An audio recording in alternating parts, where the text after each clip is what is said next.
Hello, Remy. It's my pleasure Hello. to finally meet you. I have been looking forward to this interview.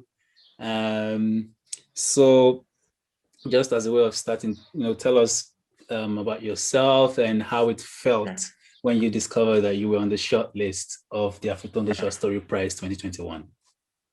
Hello, all. Nice to finally meet you as well. We've corresponded on and off, and it's just great to be part of this initiative again. Firstly, being longlisted for this prize again was a strange experience.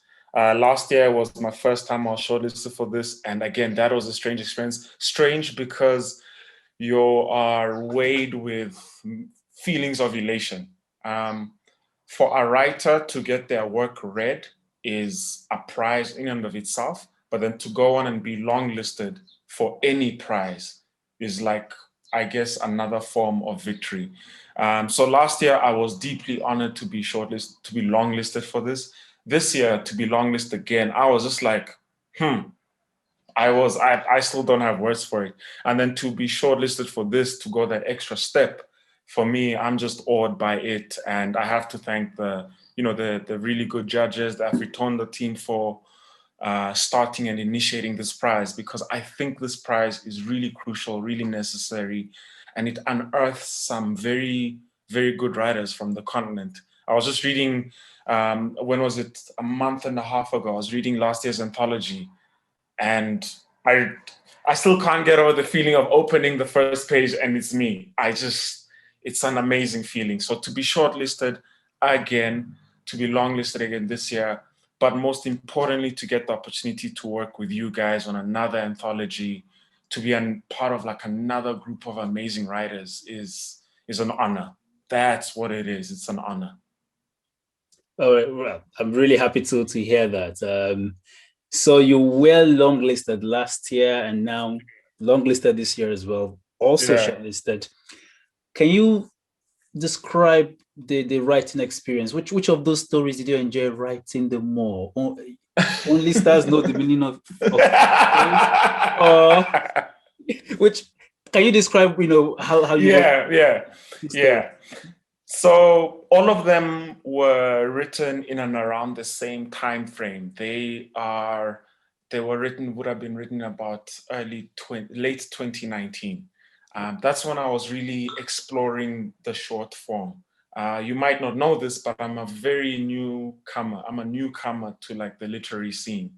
Um, and so I was experimenting with the form, and I was just loved short stories, and I thought, let me try some of these. The first ones I wrote were very terrible, but then and the very first short story I wrote was The Hope, the Prayer, and the Anthem.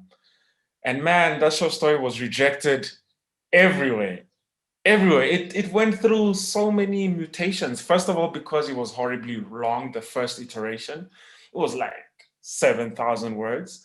And then after it went through various cycles, it was trimmed down. We changed the voices, changed the characters, the things that happen.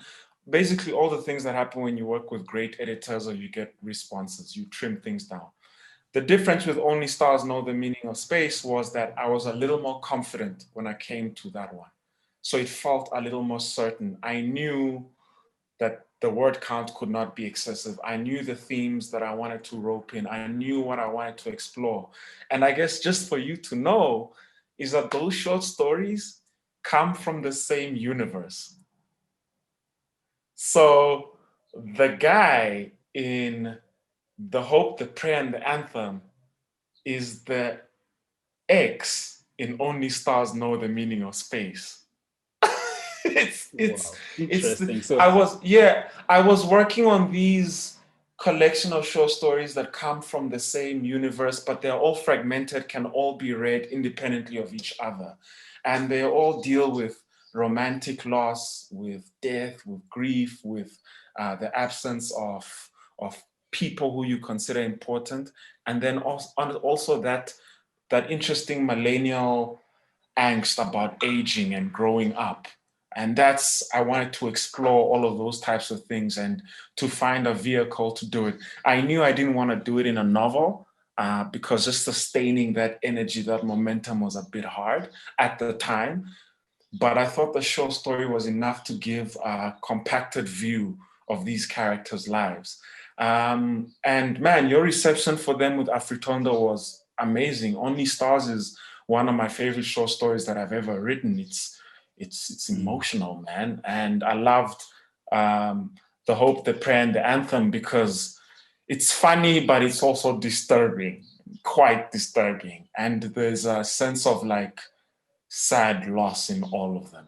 And I look forward to working with the editors again to just fine tune things and draw out others. Like working with your team is amazing. Oh, thank you. Yeah. So I mean, so you say these stories are this sort of a thread connecting these stories. Yeah. When are we going to yeah. see the full thing? You know, all the stories. Oh, my friend, that is the hardest question of them all. What I've been lucky with over the past year and in my very brief literary career, I've been fortunate enough to have quite a couple published elsewhere, like pieces will be picked up here and there. What I'm working on now is a way to collect all of them and present them in a medium that for those who have seen them in bits and pieces or fragments, they get the full picture. But for those those newcomers, they look at it and they walk through them and they're like, what are we seeing? What are we seeing? And then there's a turning point where it's like, oh, we get it now. And so I'm working on that right now. And, you know, the hope of all writers is that work will find a home. So I'm working on that final completed manuscript. And I hope to have some good news for you in the days to come. Okay, I'm looking forward Yeah. to that. Yeah, thank you all. Thank you. You described yourself as a newcomer, you know, to the But for a newcomer, you've had, you know, quite a few successes. You were recently shortlisted for the Caine Prize, which is one of the most prestigious, you know, prizes for African writers. Soon to be Afritondo. Soon to be Afritondo. Hopefully. Certainly. Guaranteed. Wow, thank you. But how did it feel? I mean, the first time you got the news that you were on the shortlist for the Caine Prize, how did that feel?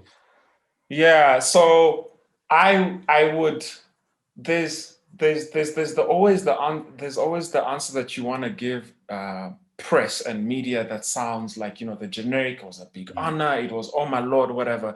For me, because I don't have any prior relationship with these things, and I've only known one close friend who was sort of nominated for this, and because I was not an active participant in the literary scene really prior to 2019, I was just like, huh? You know, you if you don't know the depth or gravity or size of something, then you don't even know how to properly react to it.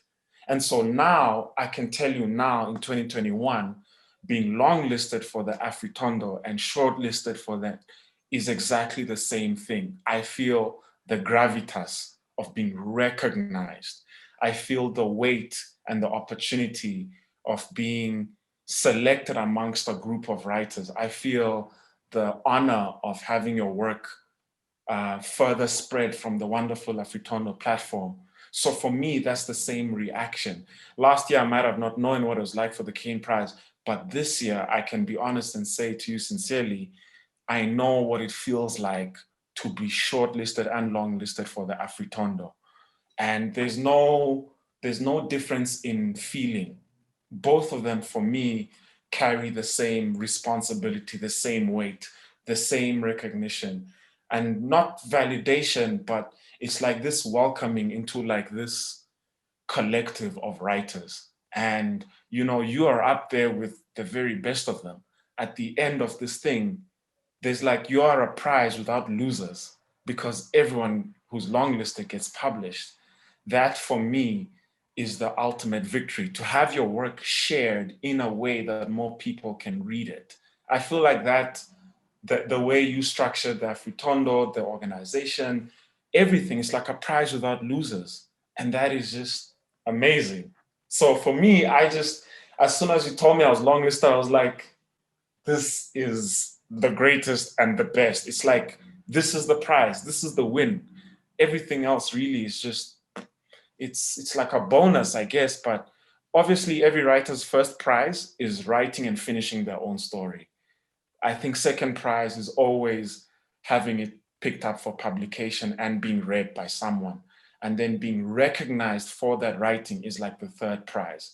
So for me to have a hat trick of these things with you guys is an amazing experience that you can't really, it's not guaranteed, and you can't gauge your emotion in the moment. You only feel it like a year later.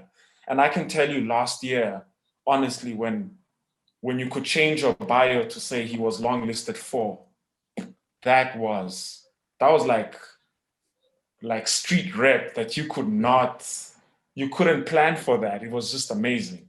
Yeah. So for this year to say longlisted and shortlisted, like the street credit that comes with the organization you started and that you're running and this thing, it's incomparably good. You have to prepare for a longer biography. We hope so, man. We hope so. It's never guaranteed, and that's the beauty of these things. It's never guaranteed.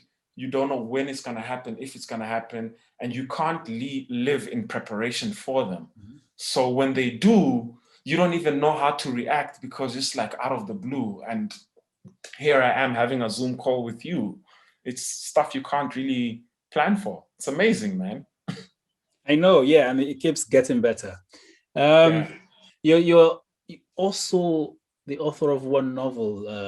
Yeah, The Eternal Audience of One. Yes. How do you compare writing a short story and a novel? What were your experiences? What did you learn from writing a novel? Which do you prefer also? Yeah, I started with, I think every writer who's been through high school of any sort is accomplished with writing or rather knows how to write a short story, because this is like what we call creative writing in high school. So that was the first medium. But I started, my first full writing thing was a novel, because I'd always had the story in my head that I wanted to tell. And it took me about 2 years to write this thing. It's a sustained marathon run of every day chipping away at this narrative in your head and trying to put it on paper. You have challenges that you cannot foresee in a long narrative, and those you just have to solve on the go. The difference with a short story is you have to sit and write this one thing, the first draft, in one go. You can come and visit it multiple times to make it better, to change things, move parts around, improve characters, change dialogue or whatnot. But the first sitting is where you really get the story down. And it makes sense to me because a short story, you have to read it in one go. You have to capture the person and force them into this universe in one go. Whereas the romance of a novel is that you're going to get their attention, they can let it go, but you still have the power to bring them back based on the strength of the narrative. I don't have a choice about which one I prefer. For me, it's about the best vehicle to get to the destination. Sometimes you want a leisurely walk, in which case you're talking about a novel. It might take you a while to get to your destination, but the journey is the story. But with a short story, I feel like that is destination matters. So I want to get there as quickly as possible to the story, to the heart of the matter. And I think a short story takes me there. I think both of them are equally hard if you're trying to do them properly. I don't think either of them is easier than the other. I don't think either of them carries less literary merit or weight. I know short stories that are better than whole novels. And I know whole novels that do things that a short story could never do. All depends on the skill and intention of the writer. Like the wonderful anthology you produced last year, Yellow Means Stay. Yes. That thing together has the weight of a novel because of the various voices, the way they explore the meaning and discovery and loss and desire to attain love and whatnot. It has the weight of a novel. And in that way, each short story is more powerful than some novels I've read exploring the idea of love. But at the same time, a novel might do a better job of sustaining one narrative or one argument or one thread about love that you might not get from 20 different voices from different countries, all different ages, different experiences of love, whatever. So for me, it all comes down to the intention of the writer, their skill at it, which medium they think is best for their vehicle. Wonderfully and thankfully for you guys, you love short stories as much as I do. And reading last year's anthology was like sitting in like an all you can eat buffet with like all of these love stories carried on from like all over, and it was just the best. You can't cook a meal better than that, hey? Like an anthology is incredible, and I love that you do that for your writers, because to have such a diverse range of writers and voices in one go, you instantly expose your readers to like the opportunity, the skill, the craft, and the diversity of stories that's evident in Africa and its diaspora. So okay, thank you. I mean, very comprehensive answer. I like how you broke everything down. What is your ultimate goal as a writer? What do you? Oh man, that's a hard question. But I know that's why. No, yeah. There's different answers. Rémy, the economic being, the person who must live in this world and pay rent and put roof over their head and have food on the table. Your goal is always to be able to live off your craft, whatever your craft is. So even if you're a carpenter, you still have to make your way in this world and be able to provide food, security, and shelter for yourself. So the economic part of me wants to be able to make some sort of living from this craft. The creative part of me sometimes is at odds with that economic part, because as a creator, you just want to make and have your thing bring a community together and talk about it. And, oh, look what he did. Look how he said that. Look at that line or whatever. So sometimes the loss for me is that the creative part sometimes that is not in harmony with the economic part. But that's another argument for another day. What I do know is that regardless of both these things, is what I hope as a storyteller is that I am able to reach in a meaningful way one reader, and to be able to, through the writing, have a conversation with them that I will never be able to have in person. So I think about all the people who picked up Yellow Means Stay, and I'm never going to meet them, but they're interacting with this young woman who is dealing with some catastrophic, like probably life-draining romantic relationship. And in that, you talk with them through the story, and they then carry on the dialogue in their heads when they think about, is what she did right? Is this the way things play out in the world? What did I get from this? That conversation is really what you're trying to have. And that is where I really put all of my skill towards, like, this sentence must have a life beyond this page. Like, all well must go home thinking about this sentence. Think about its implications, its consequences. Or, why did Rémy say this and not that? Why is this character portrayed in this way and not in another? And to have the ability to do that with a reader is really what I hope to continue doing, and why I really enjoy the art of reading deeply other writers' work, because they're able to make me have these things within myself. Yeah, I mean, it's very rare. I don't, so to explain, like, because of COVID, travel restrictions from Africa, how hard it is to attend literary festivals, just how hard it is to get your voice out there or to get your name known anywhere. I've never counted on or banked on the fact that I'll attend a literary festival and I'll have 200-300 people asking me questions and they'll hear my whatevers. So the only way to overcome the shortage and this thing that, I'm not gonna randomly rock up at the Hay Festival and a sold out crowd or whatever. The best that you can do when you're from my part of the world is work at your craft to the extent that one paragraph or that one short story achieves the same effect. That 10 people read it and they have questions in their head. And they either talk about it with each other, or they talk about it to someone else, or they think deeply about it. That's basically what you try to do with your writing. Try to create I think for me, one of them is to try to create an internal literary festival with my writing to create a community. But again, I have to shout out to the Afritondo team. You guys have your own like book-bound literary festival. Like all those writers left me with questions that I wrote down in my notebook that I want to explore further, not only in my writing, but in their writings and in other people's writings. So your anthology is just like the most amazing thing. And I like how some short stories speak to each other in like subliminal ways in Yellow Means Day. And that is why, being long-listed, I am so excited to see the magic that comes from this new anthology. How, like, is writer number 1 going to somehow echo a sentiment in writer number 10 or 15? That's just gonna be amazing. I can't wait for it. Yes, I mean, I think we have some very amazing stories this year as well. I mean, we can't wait to put Yeah, out there. yeah. I mean, this is somewhat of a cliche question, but no, there's no such thing. I'm curious, no such thing. Which writers have motivated you most? You know, as as a writer. That is no, it's not a cliche question at all, and I find it always depends on the day that you ask me, the mood that I'm in, the platform that I'm on, who it is that I'm speaking to, because no writer can ever conclusively say which one it is that motivates them or inspires them. I think it depends on what it is.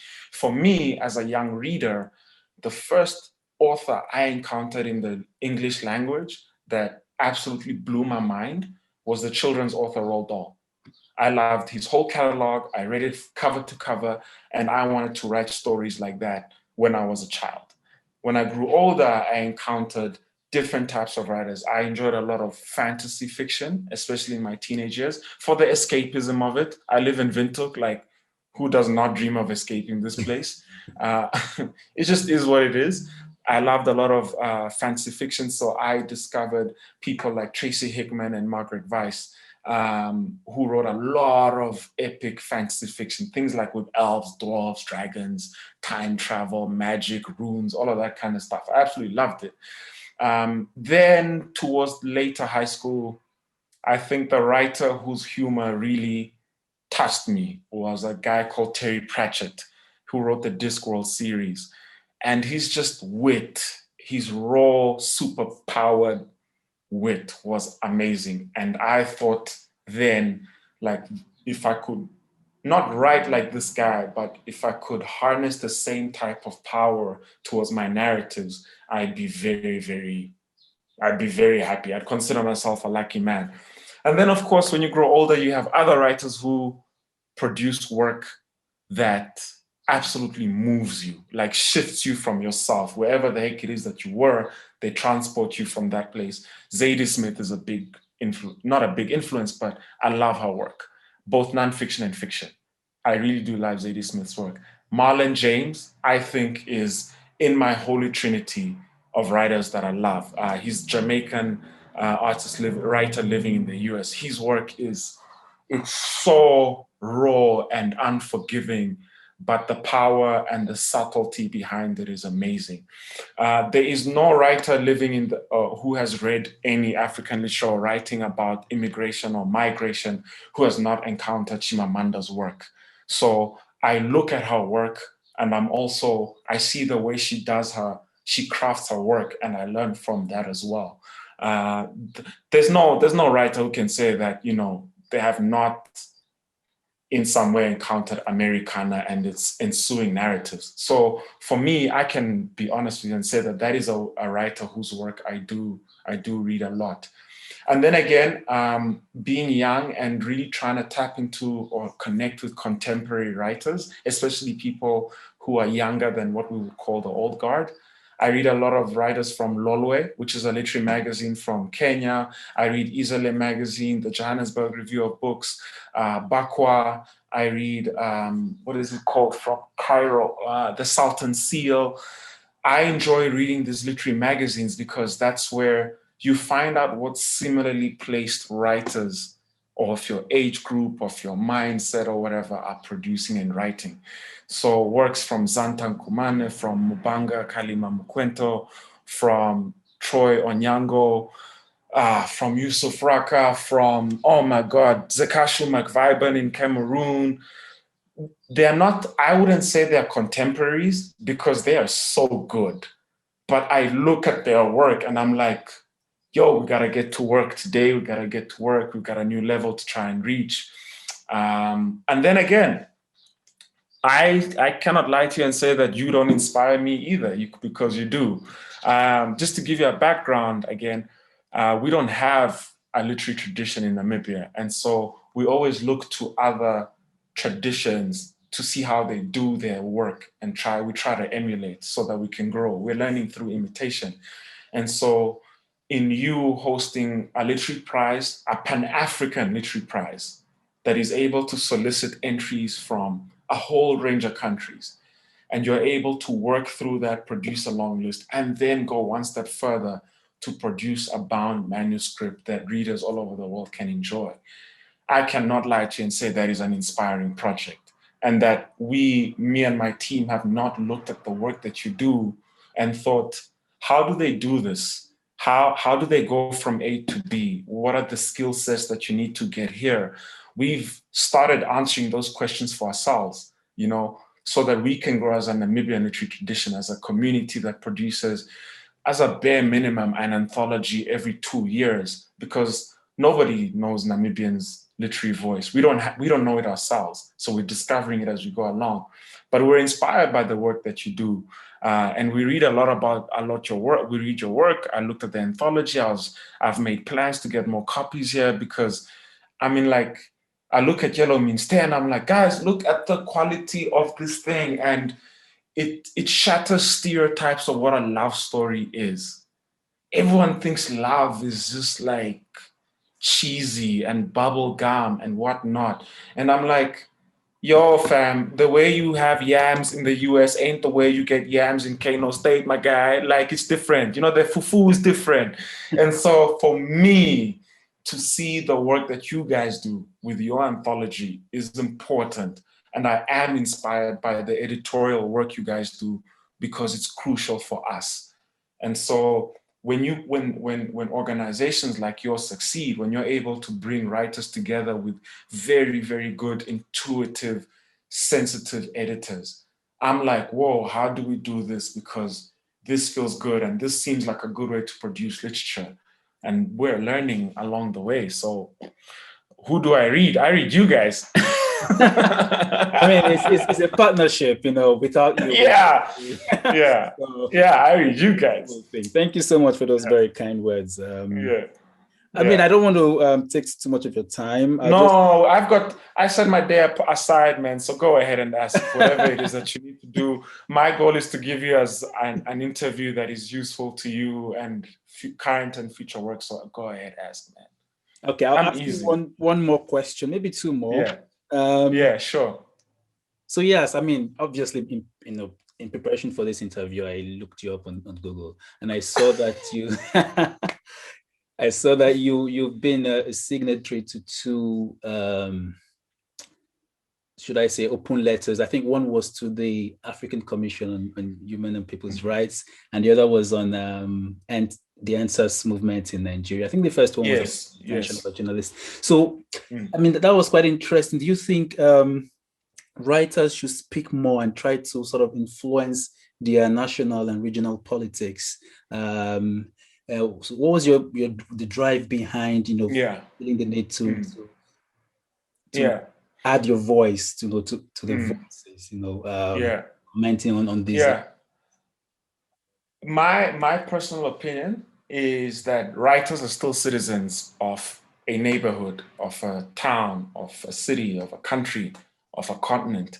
We are not divorced from the things that happen in our communities. So if one of us, if someone in our community is being discriminated against, suffering some sort of prejudice, suffering some sort of abuse, we have to look into that because that's our community. And I'm sure you know that thing of like a person is a person through other people, that Ubuntu concept, which is quite prevalent in a lot of African communities. So if I am going to be part of a community, I need to be concerned about what's happening in that community. Not because I am a writer, but because I am a member of that community. I could be an engineer, it will still touch them, it will still be important. And so in being a signatory to those things, it was affirming my part as a citizen, not as a writer, but as a citizen, about the things, about the injustices that people face on the continent. And it has to be on the continent because Namibia is not a separate part of Africa. We are tied together. We cannot move forward without our brothers, sisters, cousins, sister and brethren transferring from the continent. We cannot go anywhere without each other. That's a deep held belief. I really believe that. But more than that, it's as a writer, I think I am more called upon to speak out about these things, because unless we address these injustices, I fear that I will be bound to produce the same narratives. Because writers, being part of their communities, sometimes all of us are in some way prisoners of our communities and the things that happen. And so I do want to write narratives that explore other issues. I don't necessarily think my writing is activism, but I'm not blind to the things that happen around me. And so those things find their way into the stories that I write. In signing on to those letters, I think my hope is that I'm showing that we need to end this SARS thing, because one, it's affecting us as a community, as a continental community, but most importantly, it's affecting Nigerians. And I feel like that could easily be us. And then secondly, I want this thing to end so we can move on to the next challenge. Can we deal with this so we can focus on something? Because I feel like there are bigger problems we have to face and address, but we also need to solve the small ones. But it was like, let's solve this so we can move on to the next one. And then, of course, here's a question for you. Like, of the souls who were lost in the SARS protests, how do we know one of them wasn't a storyteller who was going to change our lives forever? That, for me, is the sadness that is attached to all of these injustices.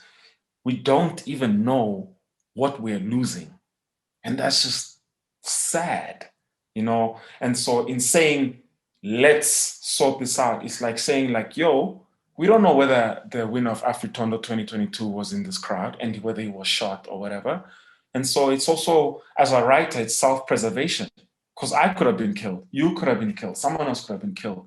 And as a writer, we have to speak about these things because we need to protect writers. Like, we're an endangered species. We have it hard wherever we are, and so we have to look after ourselves. And those are just some of my sentiments that I feel like motivated me to be a part of them. But again, I cannot lie to you and say that I don't feel some deep, if you can call it, romantic sense of connection to a lot of other continental Africans or people who live here who are invested in this continent's past, present, and future. Like, invested, like, we want to see better. We know the past, we know the mistakes, the injustices, and we're trying to correct them here. And even you in the diaspora, you still have this strong connection to it. I mean, you're still involved in raising and publicizing voices from here. And I feel like that is a valuable thing as well. So I feel like a deep connection to the work that you do, even if you might not be here. Not necessarily because of your heritage or your citizenship, but because of that investment in voices from here. That gives me some sort of connection to you as well. And yeah, I feel that, man. And so whatever we can do to make the community better, you best believe. That's why I'm like, since I've been longlisted this year, I was like, Afritondo, yo! Everyone's been hearing about this thing, bro. Because I want your work as a writer, I want your work to be amplified as well. In giving me a platform, I'm also in some reverse way giving you a platform as being the writer recognized for this thing. But I come to your platform like both humbled and honored, man. Just like shouting every day. I think there's not a day has gone by since like I've been longlisted for this thing that I have not I have not been like, yo, fam, do you put some respect on my name? I mean, it's really. I mean, I loved your analysis. That was really deep. That's about that interconnectedness. You don't know if a writer was shot by SARS. So one injustice affects all. I really reflected on that while you were speaking.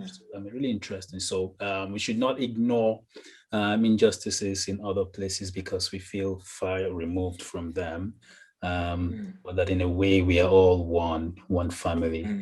That's really interesting.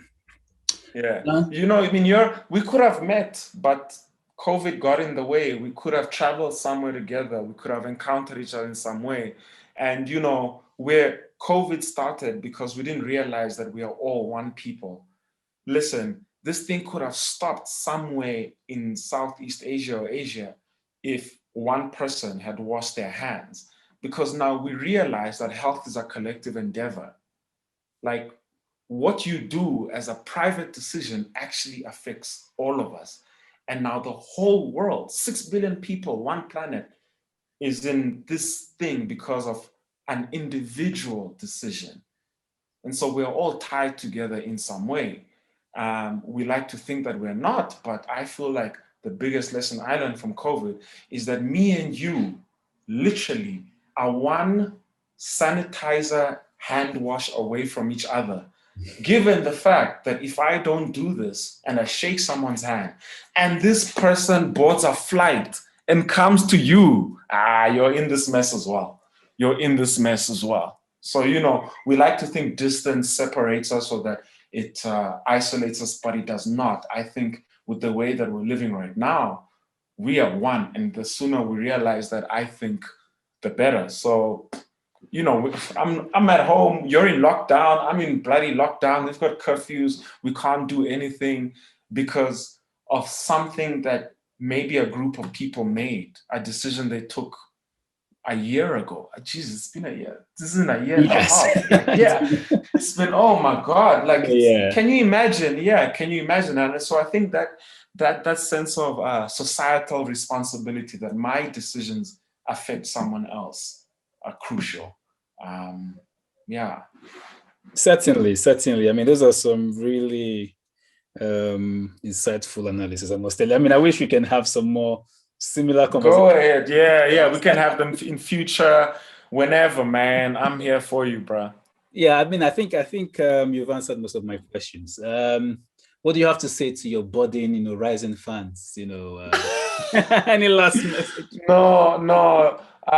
I don't, or rather, I don't think I have a fan base. That's such a, I think that is yeah, no, I think it's a celeb way of thinking about it. Like, I'm a celeb and you're a fan. I rather think about it like I think about it, maybe I have readers, people who are interested in my work, but not necessarily about me. And I like that because I still have a private life. I'm not my writing. My writing is something that I do and that I'm deeply invested in. But in talking about this writing and enjoying it, for me, I think what I would like to say, not even what I would like to say, but what I think happens when you are a reader of anybody's work is you just have a greater appreciation for other people's work. And again, I would like to encourage as many people to explore the narratives coming out of Africa because they are vastly different from the things that were produced when you and I, for example, were in high school. It's vastly different from Chinua Achebe's time. It's vastly different from Ngugi wa Thiong'o's time. And it's different from Chimamanda Adichie's time.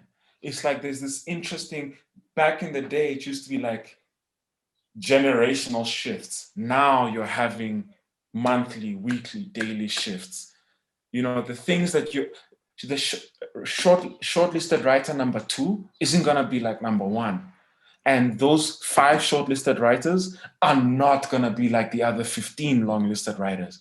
And those 20 were not like the pool of submissions you got. And they are not like all of the other available pool of writers. And for me, that space for discovery, that thing like, what else is out there is what is, I think that's the magic of African literature for me right now. And again, I have to take every opportunity to shout you guys out. Your anthology allows people to experience a wide variety of writers, but I discovered something interesting about these anthologies.